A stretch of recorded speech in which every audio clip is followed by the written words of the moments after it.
অন্য কিছু করতে দেওয়া অর্থে আমরা লেটের কিছু ব্যবহার দেখব। So let's get started. একদম প্রথমে আছে আমাকে যেতে দাও, লেট মি গো। যদিও বা লেট মির একটা কন্ট্রাকশন ফর্ম আছে লেমি গো, ফরেনাররা বলবে লেমি গো, কিন্তু আমরা একটু ফুল ফর্মটা দেখি। লেট মি গো, আমাকে যেতে দাও, লেট মি গো।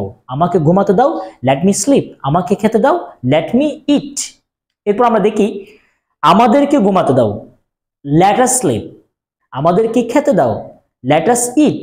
আমাদেরকে পড়তে দাও, লেট আস রিড। এরপর আমরা দেখি তাকে ইংরেজি শিখতে দাও, লেট হিম লার্ন ইংলিশ। তাদেরকে ইংরেজি শিখতে দাও, লেট দেম লার্ন ইংলিশ। আমাকে ইংরেজি শিখতে দাও, লেট মি লার্ন ইংলিশ। আদিফাকে ইংরেজি শিখতে দাও, লেট আদিফা লার্ন ইংলিশ। এরপর আমরা আরো কিছু সেন্টেন্স দেখি।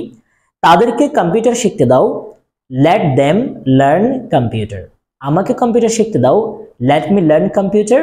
তাদেরকে কম্পিউটার শিখতে দাও, লেট দেম লার্ন কম্পিউটার। তাকে কম্পিউটার শিখতে দাও, লেট হিম লার্ন কম্পিউটার। আর যদি সে মেয়ে হয় তাহলে হবে লেট হার লার্ন কম্পিউটার। এরপর আদিফাকে খেলতে দাও, লেট আদিফা প্লে। আমাকে খেলতে দাও, লেট মি প্লে। তাদেরকে খেলতে দাও, লেট দেম প্লে। তাকে খেলতে দাও, let him play or let her play. আদিফাকে খেলতে দাও, লেট আদিফা প্লে।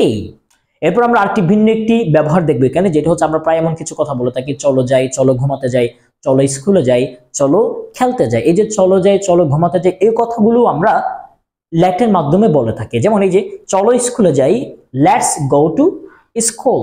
চলো খেলতে যাই, লেটস গো টু প্লে। চলো ইংলিশ হেভেনে যাই, let's go to English heaven. চলো ইংরেজি শিখতে যাই, let's go to learn English.